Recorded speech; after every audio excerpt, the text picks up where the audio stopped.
Can computers play chess? The answer seems to obviously be yes. The first computer chess program was written by Alan Turing in 1950, and in 1958 a chess program beat a novice human opponent for the first time. Fast forward to the 11th of May 1997, and top chess computer Deep Blue defeated the reigning world champion Garry Kasparov in a classical 6-game match held in New York. So the answer is yes then, right? Computers can clearly play chess and play it better than we can. Well, maybe not. Hi, I'm Nathan, and I lecture, teach and tutor at Cambridge University on a range of philosophical topics, such as truth, free will, causation, logic and time. On this channel I explain some of these big ideas, along with my own views in simple terms. If that sounds like your thing, then consider subscribing. Thanks.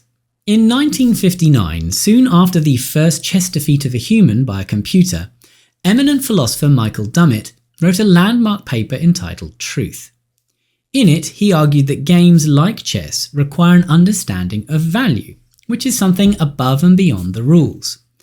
The rules of chess say what moves of the pieces are legal and divide the board end positions into 3 categories: checkmate for white, checkmate for black, and stalemate. But Dummett claims that something more than mere classification of board positions is required to play chess.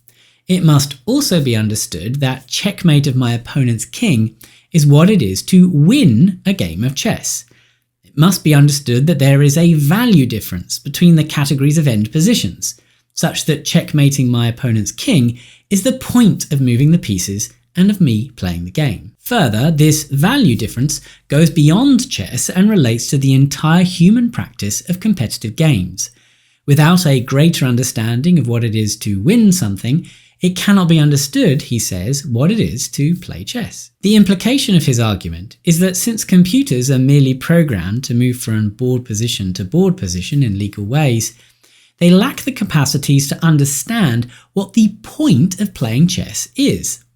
They can certainly analyse positions and then move such as to increase the probability that the final board position will be in a particular category, but this is a mere system of inputs and outputs. The computer has no conception of the value of winning, and how this value relates to the broader concept of competitive game playing. In other words, no, computers can't play chess. Dummett then uses these considerations of the nature of chess to draw some very interesting conclusions about the nature of truth. In particular, he argues that there cannot be a general theory of truth at all, for any theory of truth will be like the rules of chess. It can perhaps tell you when something is true and when it is false, but without this categorization being tied to the wider point of believing and saying things, which is to believe and say the true things rather than the false things, the theory will be missing a vital element of what it is for something to be true. Now, as you can imagine, there is some pretty meaty argument in his paper, and in this video I'm going to explain to you how he applies this idea to the main philosophical theories of truth on offer. So let's go. The core insight about value here is that it cannot be understood by description. This might seem wrong. Can't a chess rulebook, for example, simply say at the beginning that the objective of the game is to checkmate your opponent?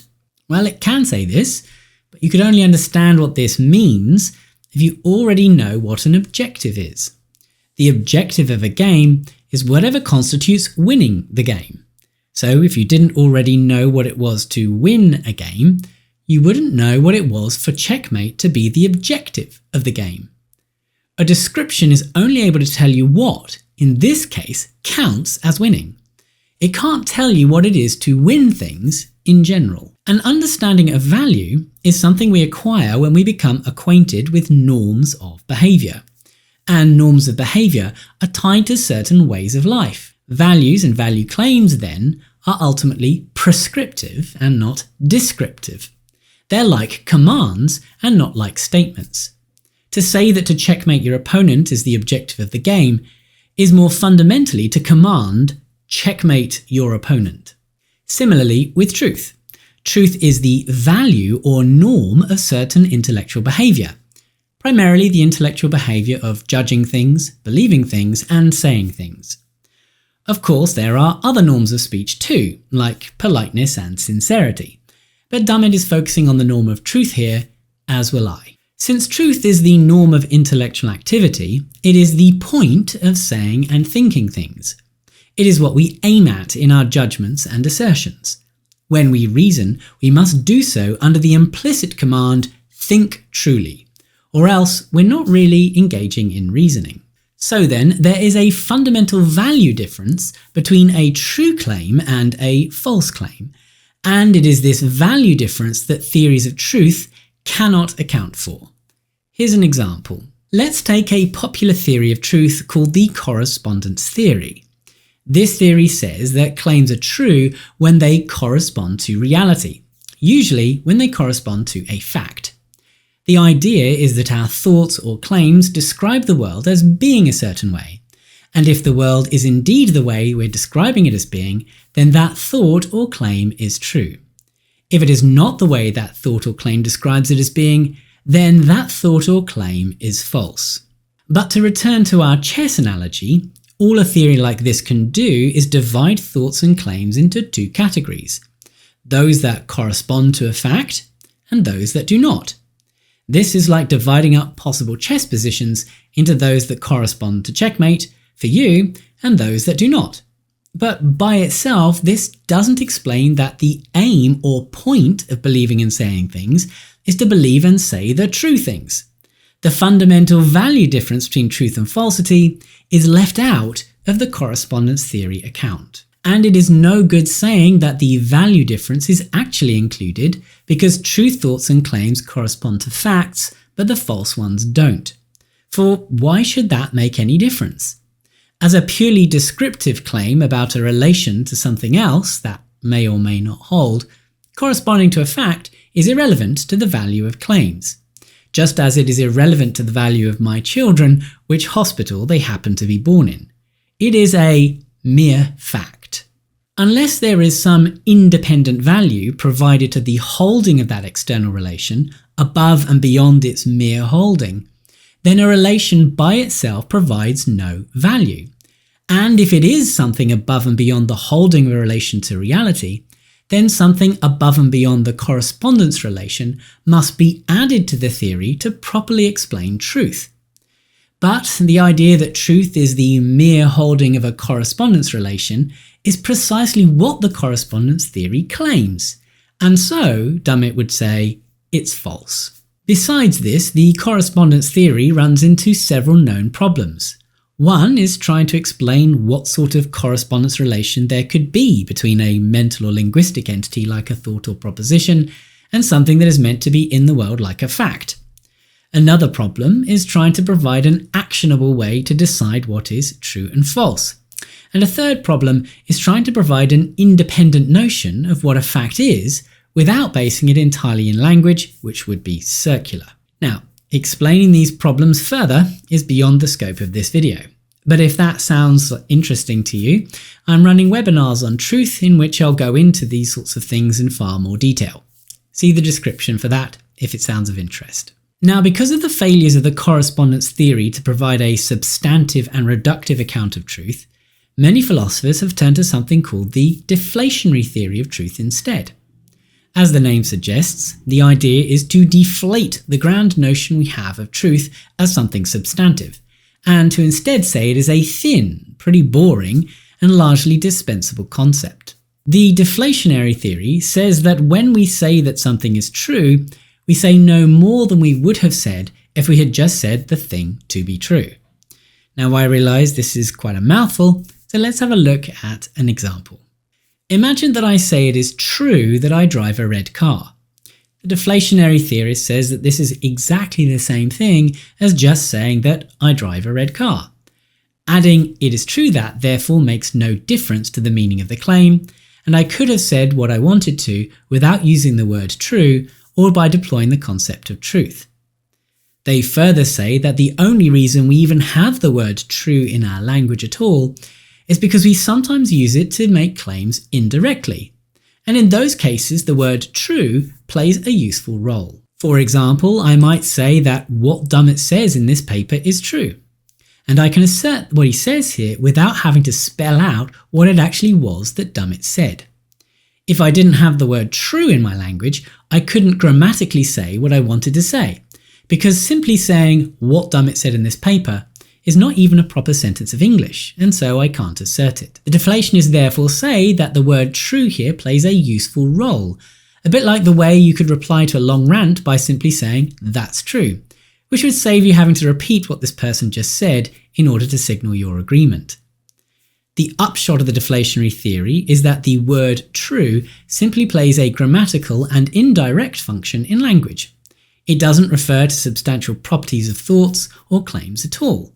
And we could, theoretically, even if it would be difficult practically, say anything we wanted to say without using the word. Further, since the only handle we have on truth is what we mean by saying things are true, the notion of truth, they say, is itself equally redundant and theoretically dispensable.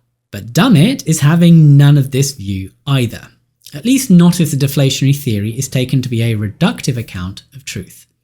For once again, it cannot explain the value of truth, which is tied up with our practice of making assertions and stating claims in the first place. If we didn't have some notion of truth as a norm of assertion already, we wouldn't be able to understand the value difference between truths and falsehoods.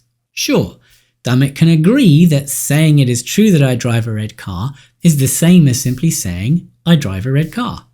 But that is because saying I drive a red car is to make an assertion about something, and it is in the normative practice of assertion as a mode of behaviour that truth is found, not in the meaning of the word true. Now, although Dummett rejects both the correspondence and deflationary accounts as theories of truth, he does think they both gesture towards some important features of the notion.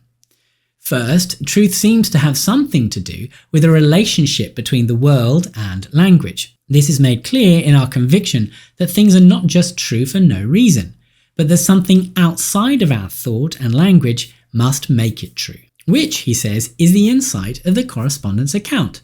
So Dummett is no subjectivist about truth. But Dummett also thinks the deflationary theory is correct to point out that the word true, and the supposed idea of truth being a property of thoughts and claims, is misguided. The word true, and our understanding of it, falls short of really saying or referring to anything substantive. Basically, the deflationary theorist is right to say that truth is not something descriptive. So it doesn't ultimately describe some relation between thoughts or claims and the world. Dummett's grand solution is to argue that truth is not only tied to the normativity of our practice of judging and asserting, but that it is also embedded in the meaning of our words. To know what a sentence means is to know when it can be true, i.e., when we can be justified in asserting it. Again, this is a radical idea that pushes against the grain of much philosophical thinking about language, meaning, and logic. The typical understanding is that we first grasp the meaning of sentences, and that meaning tells us under what conditions the sentence would be true in a way independent of our practice of asserting things. Meaning is here understood as a description that divides the possible states of the world into two groups, those in which the claim would be true and those in which the claim would be false, a bit like the way we can divide final chess positions into checkmate for white, checkmate for black, and stalemate. The standard view says that we then go out to see whether the world is as the meaning says it is, and use this to determine whether the thought or claim is true. But even if we were unable to determine whether the truth conditions held, it is assumed that the world must be some way or other, so as to make the claim true or false, even if we didn't know which. And it is whether the actual world is within the range of possible worlds under which it would be true, that determines the truth or falsity of the claim. This is the typical conception of truth that underpins the correspondence account, and it is sometimes given the fancy name of truth-conditional semantics. Dummett, however, says truth-conditional semantics gets things backwards. We must already know under what conditions we could be correct in asserting the truth of the claim before we understand the meaning of the words. In other words, the normativity of assertion, the permission to assert or not to assert, is built into the very meaning that our words have, and so is a notion prior to and fundamental for understanding language. This conception of truth rules out the possibility of using a word like true and the meaning we supposedly grasp when we hear it to explain or define what truth is. For if Dummett is right, we must already be acquainted with truth as a norm before we could have a grasp on the meaning of words at all, including the words true and truth. Dummett's idea is very intriguing and has deep philosophical implications. But how is it supposed to work? How can norms of assertion, i.e. truth, provide meaning to our words? Well, that would take a long video to properly explain, and it involves formal logic and other very technical ideas. But we can get a handle on the outline, and why he thinks it is better than the standard account by considering one of his examples. Imagine a man called Jones dies without ever encountering any kind of danger in his life. And now consider the claim, either Jones was brave or Jones was not brave. According to classical logic, which takes truth to be a property of propositions, this claim must be true of necessity, for it is of the logical form, either something is the case or it is not the case. And for any claim, classical logic says that either it or its negation, its opposite, must be true. If this idea from classical logic is mixed with the correspondence account of truth, it means that it must either be a fact that Jones was brave, or it must be a fact that Jones was not brave. But, says Dummett, there doesn't seem to be any appropriate facts that could make either of these true, because Jones never had the chance to display either bravery or cowardice. And if neither of these claims is true, then the claim that either Jones is brave or Jones is not brave is not true either, even though, according to classical logic, it simply has to be. What then should we do? Dummett thinks the problem is the logical treatment of truth as a descriptive property of propositions, independent of their meaning and the correspondence account. In its place, Dummett proposes his theory of truth as a norm of assertion and the basis of meaning to explain what's going on here. He says that we learn that we can correctly assert Jones is brave when we have evidence that he faced down some danger. And so the meaning of Jones is brave is learnt as the conditions under which we can assert the claim. The meaning of Jones is not brave, similarly, are the conditions under which it would be correct to assert it, i.e. conditions where he runs away from danger. Hence, the meaning of either Jones was brave or Jones was not brave is understood to be claiming that either the conditions for correctly asserting that he was brave or the conditions for correctly asserting that he was not brave occur.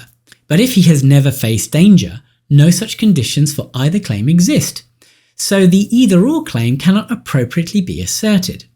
So the claim is not true, no matter what classical logic may say. In other words, to say that Jones is brave would be wrong, just as it would be wrong to say that Jones was not brave. Now, Dummett is clear that his position is not that there is another possibility here, the possibility of being neither true nor false that sits alongside the possibility of something being true and the possibility of something being false. For that would once again be to apply another descriptive category that fails to account for both the normative aspects of assertion and the notion required to explain the meaning of our words. To return to our chess example, the problem is not that there are not enough categories of final board position to account for all the cases. The problem is thinking that chess is only about board categories and does not involve the value-laden notion of winning.